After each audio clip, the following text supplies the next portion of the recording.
सास लाई बहू की सौतन। आंटी जी, ये क्रीम एंटी एजिंग क्रीम है और इससे आपकी सारी झुर्रियाँ कुछ ही दिनों में चली जाएंगी। आप ज़रूर लीजिए। अच्छा बेटा, ऐसी बात है तो दोनों क्रीम दे दे। हाँ, दोनों क्रीम तो आपको 315 की पड़ेंगी आंटी जी। अच्छा, अभी देती हूँ, लेकिन मेरे पास तो बेटा 300 रुपये ही है।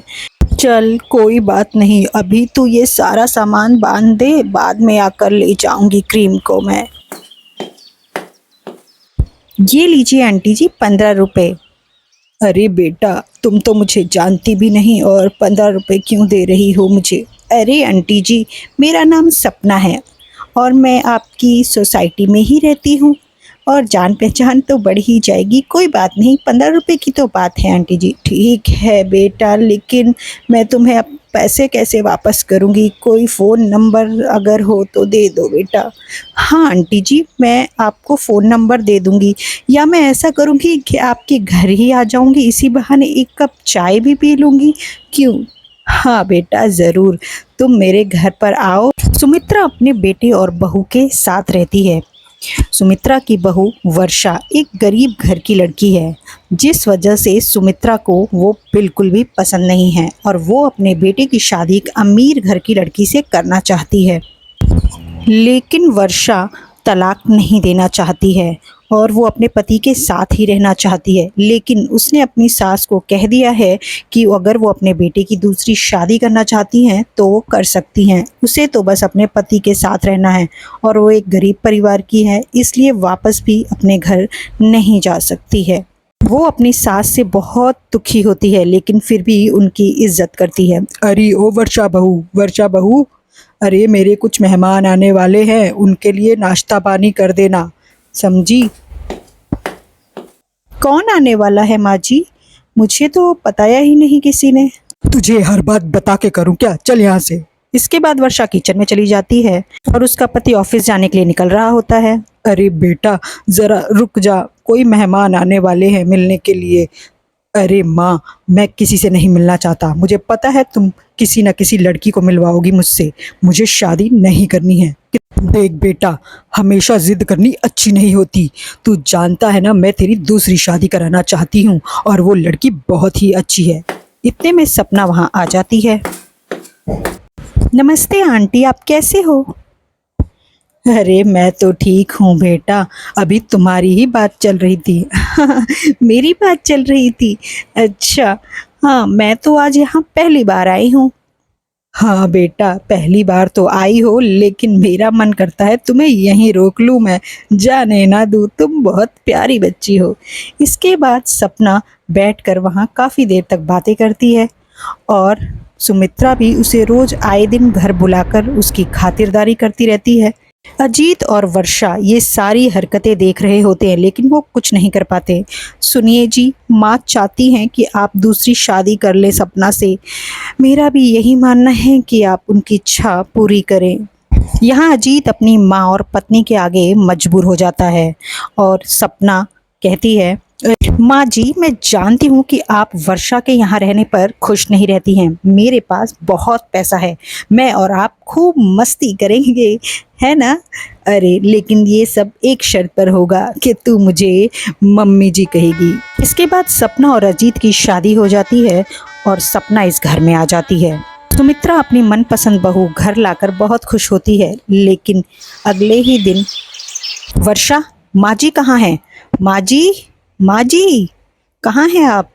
अरे माँ जी तो आराम कर रही हैं, मुझे बताओ ना क्या काम है? अरे मेरी कुछ सहेलियाँ आने वाली हैं और बहुत सारा खाना बनाना पड़ेगा, इसलिए तुम माँ जी की मदद ले लो तुम। अरे लेकिन उन्हें कोई काम करना आता ही नहीं है, मेरे रहते उन्होंने कभी कोई काम नहीं किया है, वो कैसे करेंगी सारा काम? मैं कर लूँगी ना, बताओ तुम मुझे। अरे वो क्या बैठकर खाली रोटियां तोड़ेंगी? इस घर में रहना है ना तो काम करना पड़ेगा सबको। इतने में सुमित्रा आती है। अरे सपना बहू, क्या हुआ? इस वर्षा ने तुझे कुछ कहा क्या? वर्षा, क्या कहा तूने? अरे इसने मुझे कुछ नहीं कहा माँ जी, आपको बुला रही थी मैं कब से। आपको भी इसकी मदद करानी पड़ेगी, मेरी कुछ सहेलियाँ आ रही हैं, आराम से बैठकर रोटी नहीं तोड़नी है, ठीक है, काम करना पड़ेगा, यहाँ पर रहना है तो, मेरा घर है ये। अरे लेकिन बेटा, मैंने तो कभी काम ही नहीं किया। वर्षा बहू जब से आई है तब से तो मैंने काम को हाथ नहीं लगाया। मैं इतना काम कैसे करूँगी बेटा? मुझे नहीं पता, दोनों मिलकर सारा खाना बना लेना, मेरी सहेलियां आने वाली हैं, मुझे कोई नाटक नहीं चाहिए, समझे आप लोग। सुमित्रा अपनी नई नवेली दुल्हन का ये रंग देखकर हैरान रह जाती है।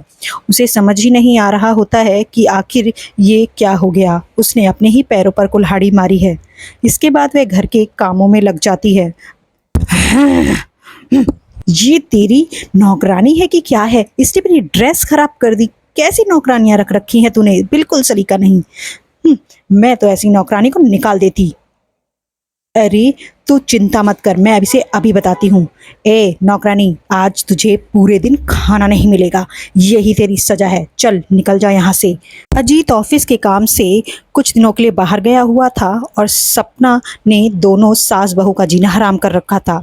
सुमित्रा बिना कुछ खाए पिए ही काम करने में लगी रहती थी।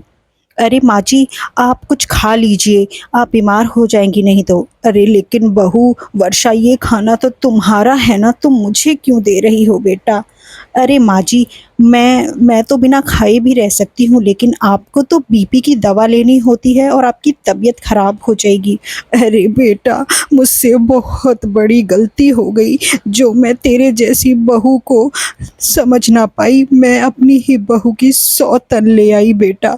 लेकिन तू चिंता मत कर, मैं इसे घर से निकाल कर ही दम लूँगी बेटा। तू चिंता मत कर। इतने में सपना सब कुछ सुन रही होती है।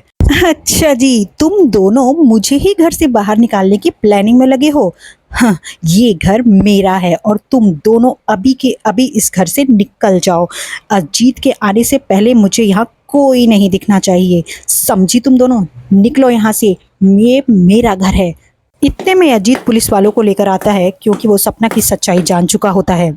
You are under arrest. काफ़ी दिनों से हम तुम्हें ढूंढ रहे थे, आखिर तुम पकड़ी ही गई। जेल की हवा खाओ अब तुम। अरे माँ, ये बहुत ही झूठी औरत है।